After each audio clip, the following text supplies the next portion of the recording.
हाय, मैं राजेश श्रीवास्तव एक बार पुनः आप सभी का हार्दिक अभिनंदन करता हूँ, हार्दिक स्वागत करता हूँ। प्यारे बच्चों, क्लास 10 का टॉपिक जो पहला चैप्टर है, पहला पार्ट है प्रकाश, आज हम उसमें चर्चा करेंगे। तो आप सभी लोग कापी किताब लेकर बैठ जाइए और ध्यान से लेक्चर को सुनिए। एक बार दो बार आप जब सुनेंगे तो हर चीज़ धीरे धीरे क्लियर होती चली जाएगी।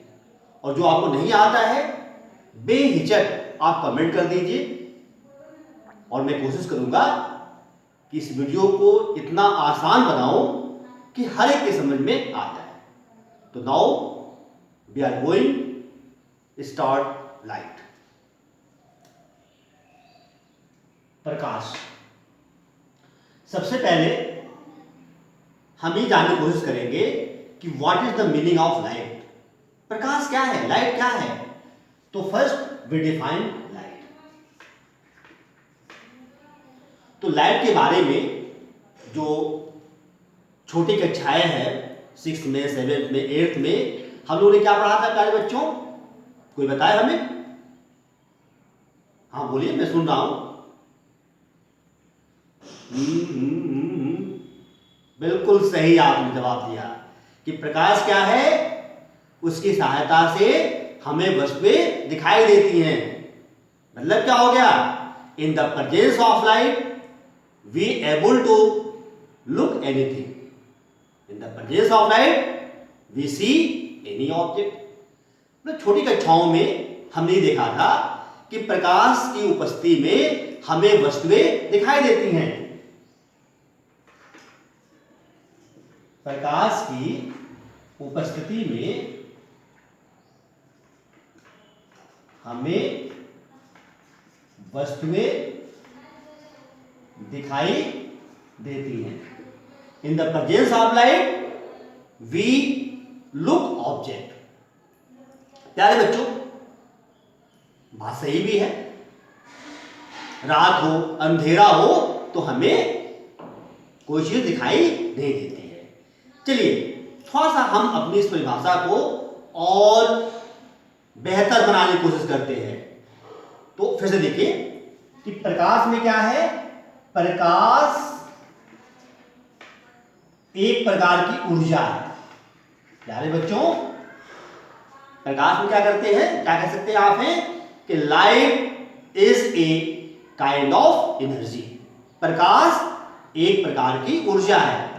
और आपको याद होगा ऊर्जा के बारे में अभी हम क्लास 9th में, 8th में, 7th में, 6th में, अगर आपको 6 का नहीं याद है, 7 का नहीं याद है, 8 का नहीं याद है तो क्लास 9th में अभी हम पढ़ के आए हैं ऊर्जा, काइनेटिक एनर्जी, पोटेंशियल एनर्जी, गतिज ऊर्जा, स्थित ऊर्जा और ऊर्जा के बहुत सारे रूप, कंजर्वेशन ऑफ एनर्जी।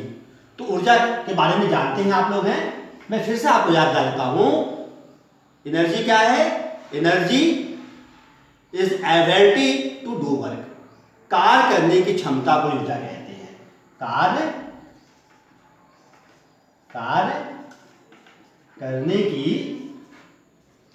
क्षमता को ऊर्जा कहते हैं। तो अब देखिए आप हैं, जब आप प्रकाश में आप खड़े हो जाइए, देखिए आपको एनर्जी प्राप्त होती है, आपकी बॉडी गर्म हो जाती है, एनर्जी एक्वायर करती है। तो जाहिर बात है कि प्रकाश में एक तरह की ऊर्जा है। तो प्यारे बच्चों, परिभाषा क्या हो रही है? देखिए कि प्रकाश एक प्रकार की ऊर्जा है जो वैद्युत चुंबकीय तरंगों के रूप में चलती है।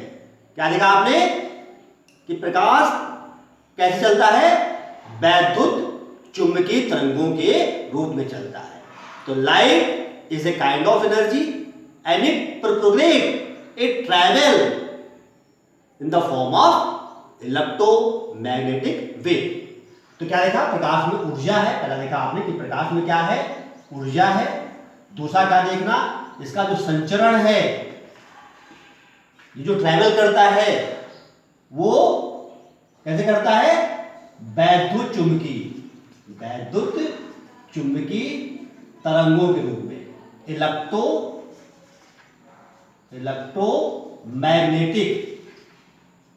Magnetic wave.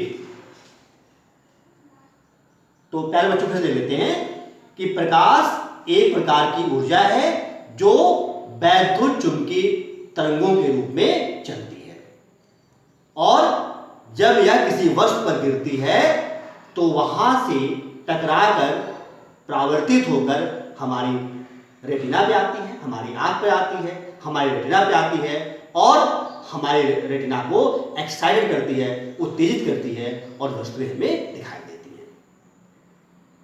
मतलब क्या हो गया कि light is a kind of energy, it travel in the form of electromagnetic wave and it excited our retina and we able to look object। तो प्यारे बच्चों, प्रकाश में तीन चीजें आ गई। ऊर्जा, आपको मालूम है ऊर्जा, कार्य करने की क्षमता को ऊर्जा कहते हैं, और आप प्रकाश में खड़े हो जाइए तो आपको ऊर्जा प्राप्त होती है। गर्मी लगती है तो आप प्रकाश में खड़े होते हैं, धूप में खड़े होते हैं, और आपके शरीर में क्या होता है, हॉट हो रहा है, गर्म हो रहा है, तो इसका मतलब प्रकाश में ऊर्जा है। फिर क्या देखते हैं आपने, दूसरा क्या देखा आपने कि ये जो ट्रैवल करती है, ये जो प्रोपेगेट होती है, वो electromagnetic wave, EM wave, electromagnetic wave के रूप में चलती है। और तीसरा क्या देखा आपने कि हमारे रेटिना को एक्साइट करती है। तो समझते हैं कि ये जो इलेक्ट्रोमैग्नेटिक वेव्स है ये क्या है, what the meaning of electromagnetic waves. तो प्यारे बच्चों देखिए, इसमें दो नाम है। इलेक्ट्रो का मतलब होता है वैद्युत, और मैग्नेटिक मतलब चुंबक। मतलब क्या हो गया, वैद्युत का मतलब हो गया कि इलेक्ट्रिसिटी का प्रभाव, मतलब कहीं पे करंट फ्लो कर रही हो, किसी तार में धारा का प्रवाह हो, करंट का प्रवाह हो, तो उसके आसपास एक क्षेत्र, एक फील्ड जनरेट हो जाता है, उसे कहते हैं वैद्युत क्षेत्र। वैद्युत क्षेत्र कहते हैं, इलेक्ट्रिक फील्ड इसको बोलते हैं लोग, इलेक्ट्रिक फील्ड कहते हैं, इलेक्ट्रिक फील्ड। और चुंबक का मतलब क्या हो गया, चुंबकीय क्षेत्र का मतलब क्या हो गया आपका कि आप कोई चुंबक ले लीजिए, चुंबक के नॉर्थ और साउथ पोल हो, तो इसके आसपास अगर आप कोई लोहे का टुकड़ा है, लोहे का बुरादा है, ले जाइए तो क्या होता है, वो चिपका लेता है। तो ये जो जिस क्षेत्र में जहां तक चुंबक लोहे के बुरादे को अपनी ओर खींच रहा है, चिपका रहा है, एटेड कर रहा है, उसे कहते हैं चुंबकीय क्षेत्र। जैसे आपने देखा होगा पृथ्वी है तो कुछ गिराती है, खींच लेती है, इसका मतलब क्या है, पृथ्वी का गुरुत्वीय क्षेत्र है। फिर जहां तक इसका असर होगा, पृथ्वी का असर होगा, गुरुत्वीय क्षेत्र कहलाएगा। ऐसे ही करंट फ्लो कर रही है, और करंट के फ्लो करने से उसके आसपास जहां तक उसका प्रभाव होगा उसे वैद्युत क्षेत्र कहेंगे। आपने देखा होगा कि जो ट्रांसफार्मर होते हैं वहां लिखा होता है 440 वोल्ट, और घेर दिया जाता है कि भाई इसके अंदर नहीं जाइए, क्योंकि उसके अंदर क्या है, उसके चारों तरफ एक क्षेत्र है, एक दायरा है, जहां पर विद्युत का प्रभाव दिखाई दे रहा है। जो बड़े बड़े तार होते हैं, मोटे मोटे तार होते हैं, उसके नीचे हम लोग नहीं खड़े होते हैं, क्योंकि वहां पे उसके चारों तरफ क्या होता है, एक क्षेत्र है, एक जगह है, एक इलाका है, एक दायरा है, जहां तक उसका वैद्युत धारा का प्रभाव है, उसे वैद्युत क्षेत्र कहते हैं। ऐसे चुंबक है तो चुंबक के चारों तरफ एक बाउंड्री होगी जहां पर वो चीजों खींचेगा, उस बाउंड्री से बाहर जाएंगे नहीं खींच पाएगा। तो जहां तक वो अपनी बाउंड्री में चीजों को खींच रहा है, ले रहा है, क्षेत्र कहलाएगा। तो प्यारे बच्चों ने क्या लिखा कि जैसे गुरुत्वीय क्षेत्र होता है वैसे क्या होता है आपका चुंबकीय क्षेत्र होता है, चुंबक से पैदा होता है। वैद्युत क्षेत्र होता है वो वैद्युत धारा के बहने से प्राप्त होता है। तो अगर आप चाहते हैं समझना कि वैद्युत चुंबकीय तरंगें क्या होती हैं, और तो तरंग तो आपको याद होगा, तरंग किसे कहते हैं, तरंग आपको याद होगा कि जो तरंग है, जो वेव है, वेव क्या होती है, वेव एक प्रकार की हलचल है जो आगे बढ़ती है। तो वेव क्या है, wave is a kind of disturbance. Wave जो होती है is the kind of disturbance. आपने क्या किया, कोई पानी का तालाब है, आपने कंकड़ फेंक दिया, एक हलचल पैदा हो गई। आप किसी को छोड़ने जा रहे हैं तो आपने हलचल पैदा किया, वेव पैदा किया, वेविंग किया। रस्सी को बांध के आपने झटका दिया तो एक वेव पैदा हो गई, एक वेव पैदा हो गई। तो वेव क्या होता है, एक काइंड ऑफ डिस्टर्बेंस, एक प्रकार की हलचल है। तो प्यारे बच्चों, अगर वैद्युत क्षेत्र और चुंबकीय क्षेत्र में कोई हलचल पैदा हो रही है, ठीक है ना, तो उसे क्या कहेंगे, वैद्युत चुंबकीय तरंगें कहते हैं। तो समझ लीजिए कि हमारे पास 3 एक्सिस होते हैं। ये मान लीजिए ये आपका वैद्युत क्षेत्र है, इलेक्ट्रिक फील्ड है, ये आपका इलेक्ट्रिक फील्ड है। ये मान लीजिए क्या है, चुंबकीय क्षेत्र है, मतलब मैग्नेटिक फील्ड है। तो अगर ये वैद्युत क्षेत्र है, चुंबकीय क्षेत्र है, और वैद्युत और चुंबकीय क्षेत्र क्या हो, एक दूसरे के लंबवत हो, 90 डिग्री पे हो।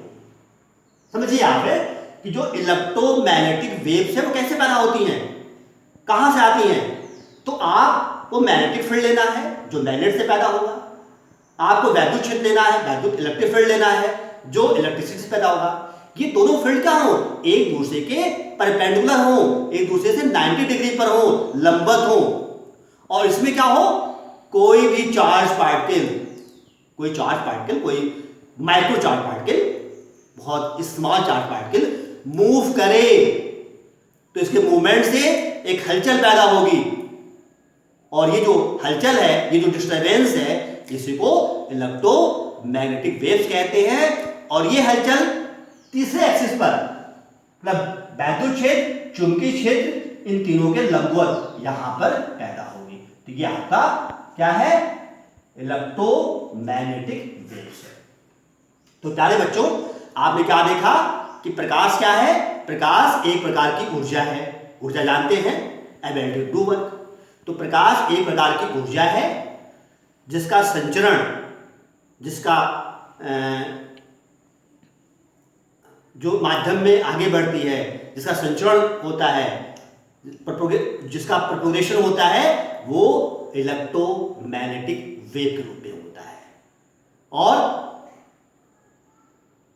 इलेक्ट्रोमैग्नेटिक वेव क्या देखा आपने कि कोई हलचल, कोई चार्ज पार्टिकल द्वारा हलचल जो कहां पैदा हो, वैद्युत क्षेत्र और चुंबकीय क्षेत्र में।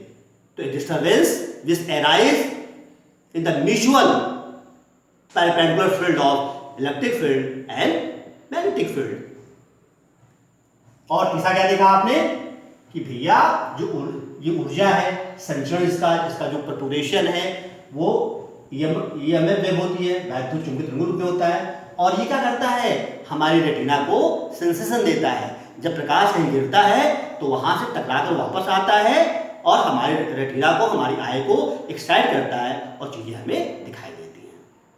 तो प्यारे बच्चों, अगर कोई आपसे पूछता है कि प्रकाश क्या है, तो आप क्या बताना है कि प्रकाश एक प्रकार की ऊर्जा है जो वैद्युत चुंबकीय तरंगों के रूप में आगे बढ़ती है, और जब यह किसी वस्तु पर गिरती है तो वहां से टकराकर हमारी आंख पर आती है और हमारी आंख के रेटिना को एक्साइट करती है, उत्तेजित करती है और वस्तुएं हमें दिखाई देती हैं।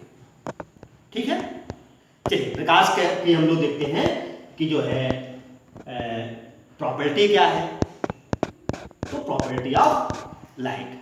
तो प्यारे बच्चों, प्रकाश किसे कहते हैं आपको मालूम हो गया। अब देखते हैं कि जो लाइट है, प्रकाश है, उसकी प्रॉपर्टी क्या होती है, कौन कौन से उसके अंदर गुण होते हैं। तो प्रकाश के गुण, प्रॉपर्टी ऑफ लाइट, देखिए पहली प्रॉपर्टी होती है कि light travel in the electromagnetic wave. प्रकाश वैद्युत चुंबकीय तरंगों के रूप में चलती है। तो प्रकाश क्या होता है, वैद्युत चुंबकीय तरंगों के रूप में, मतलब इलेक्ट्रोमैग्नेटिक वेव, इलेक्ट्रोमैग्नेटिक वेव के रूप में चलती है। तो पहला हो गया कि light travel in the form of electromagnetic wave, प्रकाश वैद्युत चुंबकीय तरंगों के रूप में चलती है। दूसरा देखते हैं कि अगर निर्वात है, वैक्यूम निर्वात,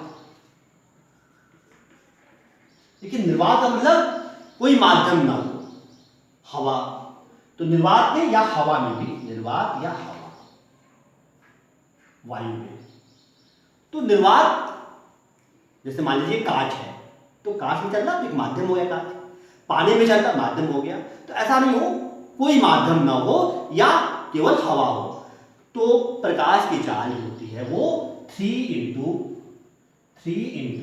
10⁸ मीटर पर सेकंड होता है। तो प्रकाश की हवा में, वायु में या निर्वात में क्या चाल होती है? Light travel in the vacuum 3 × 10⁸ metre per second. और प्यारे बच्चों, ये सबसे ज्यादा स्पीड होती है, किसी भी चीज की स्पीड क्या होती है? वो 3 × 10⁸ मीटर पर सेकेंड, या प्रकाश की चाल से, लाइट की चाल से किसी की स्पीड ज्यादा नहीं होती है। और अभी हमने बताया था इलेक्ट्रोमैग्नेटिक वेव्स, तो क्यों लाइट ही नहीं है? और देखिए अभी मैं बताया था आपको कि जो इलेक्ट्रोमैग्नेटिक जो वेव है, ठीक है, तो आपने देखा जो लाइट है, प्रकाश है, वो तो इलेक्ट्रोमैग्नेटिक वेव्स है। इसके अलावा जो आपके रेडियो वेव्स है, टेलीविजन के जो वेव्स है, आप जिस मोबाइल से, जिस लैपटॉप से आप पढ़ रहे हैं, उसमें जो वेव्स आ रही हैं, ये सारी की सारी जो वेव्स होती हैं वो सब की सब इलेक्ट्रोमैग्नेटिक वेव्स होती है, इलेक्ट्रोमैग्नेटिक वेव्स होती है। तो आपने क्या देखा, इलेक्ट्रोमैग्नेटिक वेव्स कौन कौन सी होती हैं? प्रकाश है, ठीक है, और जो कम्युनिकेशन में जितने भी रेडियो वेव्स हो गई आपकी, ठीक है, टेलीविजन के वेव्स हो गए, सैटेलाइट के वेव्स हो गए आपके, ये सारे के सारे इलेक्ट्रोमैग्नेटिक वेव्स होते हैं। तो आते हैं, तो क्या देखा आपने, जो प्रकाश है निर्वात में या हवा में, उसकी चाल 3 × 10⁸ मीटर पर सेकेंड होती है। तीसरा देखिए, जो प्रकाश है travel in the straight line, देखा जाए कि ऑलमोस्ट नॉर्मल जो कंडीशन है, सामान्यता अवस्था में, नॉर्मल कंडीशन में light travel in the straight line, जो लाइट है वो सीधी रेखा में चलती है, सीधी रेखा में चलती है। तो light travel, light propagate in the straight line.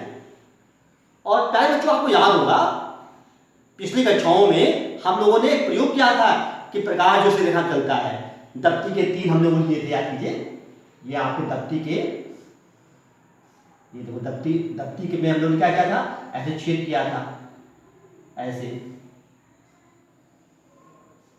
दप्ती में छेद कर दीजिए, ठीक है ना। और क्या करेंगे आप यहां पर एक मोमबत्ती जला दीजिए, कोई भी मोमबत्ती है या कोई भी लाइट का वो है, जला दीजिए आपने, और देखेंगे, अब यहाँ देखिए आपने, जब आप यहाँ देखेंगे तो आपको इसकी लौ दिखाई देगी। बीच में क्या करेंगे आपने, बीच में एक और लगा लीजिए, आपने एक दत्ती और लगा लीजिए, यहाँ भी छेद है। तो देखिए जब ये तीनों दत्तियां जो होती हैं, ये जो छेद हैं वो एकदम एक लाइन में है, तो इसकी जो लौ होगी मोमबत्ती की या जो कैंडल है या जो भी लाइट सोर्स है, उसकी जो लौ है, उसका जो लुमिनस फ्लेम है, वो आपको यहाँ पे दिखाई देगा।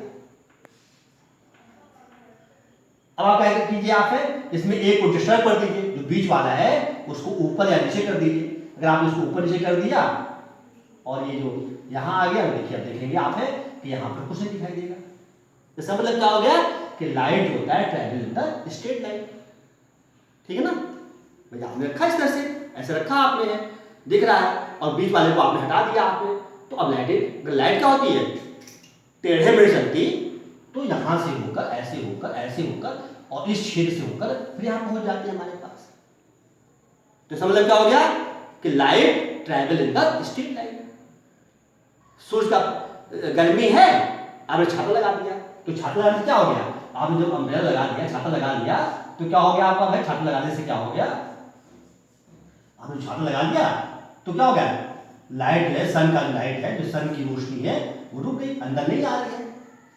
अगर लाइट टेढ़े में चलती तो ऐसे घूमकर नीचे आ जाती। जैसे मान लीजिए कि आप बोल रहे हैं तो जो साउंड है वो क्या होता है, टेढ़े मेढ़े भी चलती है, सीधे भी चलती है, टेढ़े भी चलती है। अब मान लीजिए कोई बोल रहा है और उसके आगे छाता लगा दीजिए, तब भी उसकी आवाज़ घूम के सुनाई देगी। लेकिन लाइट में ऐसा नहीं होता है, सन का प्रकाश है और आपने लाइट लगा दिया, कोई टार्च जला रहा है, आपने आगे से छाता लगा दिया, ठीक है ना, उसके आगे आपने हाथ रख दिया, तो लाइट क्या होती है, वो रुक जाती है। अगर लाइट टेढ़े में चलती तो वो ऐसे घूमकर आ जाती। तो पहले बच्चों क्या लिखा कि जो प्रकाश है travel in the straight line, वही सीधी रेखा में चलती है। फिर क्या लिखा, हाँ कुछ ऐसी कंडीशन होती है बेटा कि जहां प्रकाश मुड़ जाता है। जैसे मान लीजिए कि आपने ऐसे लिया, समझ लीजिए आपने ऐसे लिया प्रकाश को और एक नुकीला सा आपने पॉइंट बना लिया, एक नुकीला सा पॉइंट है। अब प्रकाश चल रहा है तो प्रकाश यहां तक क्या करेगा, सीधे चलेगा। लेकिन जब किसी शॉर्प एंड पर, किसी नुकीली चीज पे जब प्रकाश पहुंचता है तो वो हल्का सा मुड़ जाता है। तो इसको बोलते हैं विवर्तन, डिफ्लेक्शन कहते हैं। इस फिनोमेना को बोलते हैं विवर्तन। विवर्तन, प्रकाश का विवर्तन या deflection of light, deflection of light. तो अगर प्रकाश क्या हो रहा था, किसी बहुत बारीक एंड से टकराता है तो मुड़ जाता है। और आप देखा होगा इसी प्रॉपर्टी का यूज कहां करते लोग हैं, जो ठंडर को, जो बिजली गिरती है उसको किसी मकान से या भवन से बचाने में। आपने देखा होगा कि जो बड़े बड़े मकान होते हैं, इमारतें होती हैं, उसमें क्या होता है, ऊपर ऐसे तिकोना सा या त्रिशूल जैसा क्या करते लोग हैं, पॉइंट लगा देते हैं। क्योंकि ये नुकीला है, अगर कहीं भी लाइट गिरेगी तो भी हमने बताया है कि वो तिकोने जो आपका नुकीला भाग है, साल भाग है, उधर मुड़ जाता है, तो कहीं भी गिरेगा वो उसको खींच लेगा और खींच के उसको अर्थ कर देता है। तो आपने क्या लिखा, नॉर्मली जो लाइट है वो स्ट्रेट मूव करती है, ट्रैवल इन द स्ट्रेट, सीधी रेखा में चलती है। लेकिन अगर यही लाइट क्या हो जाए, किसी शॉर्प एंड से, किसी नुकीली चीज से गुजरे या टकराए तो वो हल्का सा मुड़ जाती है। तो इसे कहते हैं प्रकाश का विवर्तन कहते हैं, डिफ्लेक्शन ऑफ लाइट कहते हैं। ऐसे अगली प्रॉपर्टी है, अगर प्रकाश जो है किसी रिजिड, जैसे देखिए यहाँ पर ब्लैक बोर्ड है, दीवार है, ठीक है ना, किसी रिजिड इंड पे गिरती है तो फिर वो उसी माध्यम में वापस लौट जाती है। इसे प्रकाश का परावर्तन कहते हैं। इसे प्रकाश का परावर्तन मतलब रिफ्लेक्शन कहते हैं। जब प्रकाश क्या होता है, किसी दृढ़ रिजिड सरफेस पे गिरता है, किसी चिकने सरफेस पे गिरता है तो वह उसी माध्यम में वापस लौट आता है। इसे प्रकाश का परावर्तन कहते हैं। प्यारे बच्चों, इसे काफी डिटेल में अभी हम आगे पढ़ेंगे। ऐसे ही होता है, अगला होता है कि जब प्रकाश किसी पारदर्शी पे गिरता है, पारदर्शी मतलब जिसके आर पार वो जा सके, जैसे आपका ग्लास हो गया, वाटर हो गया, ठीक है ना। तो जब प्रकाश क्या होता है, किसी पारदर्शी होता है, पारदर्शी है, ट्रांसपेरेंट चीज पे गिरता है तो क्या करता है, वो दूसरी तरफ निकल जाता है। वो क्या करता है, ऐसे गिरता है, मान लीजिए ग्लास है तो प्रकाश क्या हो जाएगा, दूसरी तरफ चला जाएगा। इसे बोलते हैं प्रकाश का अपवर्तन कहते हैं। इसे अपवर्तन कहते हैं, रिफ्रैक्शन ऑफ लाइट कहते हैं। इसे भी पढ़ेंगे अभी हम लोग, अभी आगे परावर्तन फिर प्रकाश का अपवर्तन पढ़ेंगे, काफी डिटेल पढ़ने, तमाम फॉर्मूले हैं, क्वेश्चन लगाएंगे। फिलहाल अभी आप जान लीजिए कि प्रकाश के कौन कौन से गुण होते हैं। प्रकाश किसी ऐसी वस्तु पे गिर जाए जिसको पार न कर पाए तो रुक जाता है, उसकी परछाई बन जाती है। अगर प्रकाश है, देखिए प्रकाश जो है क्या करता है, यहाँ पे ऐसे देख लीजिए, ऐसे अपारदर्शी वस्तु है, अपारदर्शी हो गया, अपारदर्शी, ठीक है ना। इसका गिरे, प्रकाश गिरे अपारदर्शी में, उसको पार न कर पाए, ऑपेक गिरेगा तो उसकी क्या होती है, परछाई बन जाती है। क्या करेगा वो? परछाई बन जाएगी। देखिए अगर हम यहाँ खड़े हैं, सामने प्रकाश गिर रहा है, प्रकाश हमको पार नहीं कर पाएगा तो हमारी परछाई दिखाई देगी। तो ऐसे प्रकाश किसी ऐसी वस्तु में गिर रहा है जिसको वो पार नहीं कर सकता है, जिसको वो भेद नहीं कर सकता है, पेंट्रेट नहीं कर सकता है, तो क्या हो जाएगा? उसकी परछाई बना देगा, आपका शैडो बना देगा। तो प्यारे बच्चों, आज आपने क्या देखा? प्रकाश किसे कहते हैं और प्रकाश से कौन कौन से गुण होते हैं। बच्चों अब देखते हैं लाइट के आधार पर we are classified object regarding to light. प्रकाश के आधार पर हम वस्तुओं को बांटेंगे, क्लासिफाई करेंगे। तो देखिए पहला होता है प्रदीप्त वस्तु। प्रदीप्त वस्तु मतलब लुमिनस ऑब्जेक्ट। पहला क्या हो गया आपका? प्रतिदीप्त वस्तु या लुमिनस ऑब्जेक्ट। तो प्रदीप्त का मतलब होता है कि ऐसे ऑब्जेक्ट जिनके पास खुद का प्रकाश होता है, the object which have on light. ऐसी वस्तुएं जिनके पास खुद का प्रकाश हो, जैसे सन हो गया, कैंडल हो गया, मोमबत्ती हो गई, टार्च है, ठीक है ना, मसाल है। तो जो प्रदीप्त वस्तु होती हैं इनका खुद का प्रकाश होता है। जैसे सन खुद का प्रकाश है, स्टार खुद के प्रकाश है, मोमबत्ती खुद से प्रकाशित हो रही है, फ्लेम हो गया आपका, मसाल हो गया, ठीक है, जो आपका चूल्हा है, गैस स्टोव है, उसकी जो फ्लेम है, उसकी जो लौ है, ये सब क्या होती है? प्रदीप्त वस्तु में आती है। दूसरा होता है अप्रदीप्त वस्तु, नॉन लुमिनस। समझ गए होंगे आप, ठीक इसका उल्टा ऐसी वस्तुएं जिनके पास खुद का प्रकाश नहीं है, they have not on light. इनके पास स्वयं का प्रकाश नहीं है, लेकिन अगर इस पर प्रकाश गिरता है तो ये चमकने लगती हैं। मतलब प्रकाश नहीं है इनके पास, अंदर नहीं है, खुद का नहीं है, लेकिन अगर कहीं प्रकाश गिरता है, इसके ऊपर से कहीं से गिरता है तो इनके अंदर ये चमकने लगती हैं। जैसे मून हो गया। मून आपको याद होगा कि जो मून है, चंद्रमा है, उसका अपना प्रकाश ही होता है। जब सन का प्रकाश गिरता है तो वो चमकता है। तो इन्हें बोलते हैं लोग हैं अपारदर्शी वस्तु कहते हैं। फिर वो आते हैं पारदर्शी वस्तु में। पारदर्शी का मतलब होता है अपारदर्शी का। तो हम लोग देखते हैं कि जो अपारदर्शी वस्तु है, ऑपेक ऑब्जेक्ट। अपारदर्शी मतलब ऑपेक। तो अपारदर्शी मतलब बताया गया है कि ऐसा ऑब्जेक्ट जिसको प्रकाश अपने अंदर से पार न होने दे, या जिसको प्रकाश पार न कर पाए। प्रकाश क्या मतलब? पार नहीं कर पाएगा। और बताया हमने यहाँ पे कि जब प्रकाश किसी वस्तु को पार नहीं कर पाता है तो उसकी परछाई बन जाती है।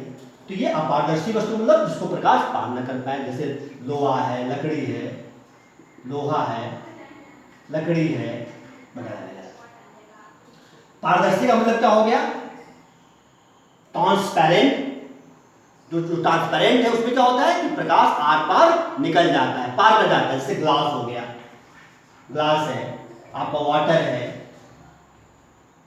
और पारभासी, पारभासी मतलब ट्रांसलुसेंट।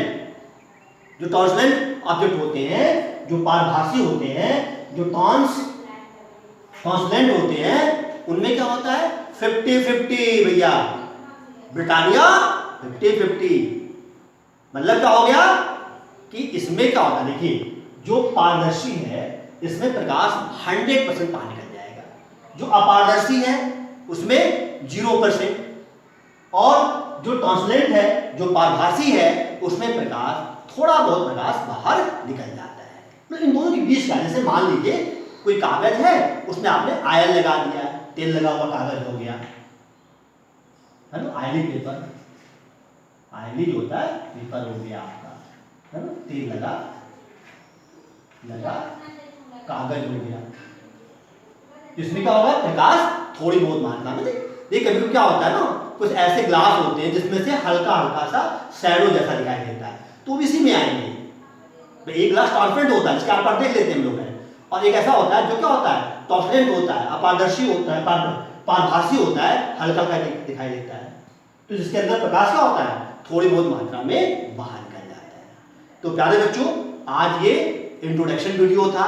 प्रकाश किसे कहते हैं, उसकी प्रॉपर्टी क्या है और कितने प्रकार की वस्तुएं होती हैं फ्रॉम रिलेटेड टू लाइट। तो फिर मिलते हैं अगले भाग में, कल मिलते हैं एक नए वीडियो के साथ, या इसके आगे के टॉपिक को हम कंटिन्यू करेंगे। तो प्यारे बच्चों, आज के लिए इतना ही, फिर मिलते हैं कल। जय हिंद, जय भारत।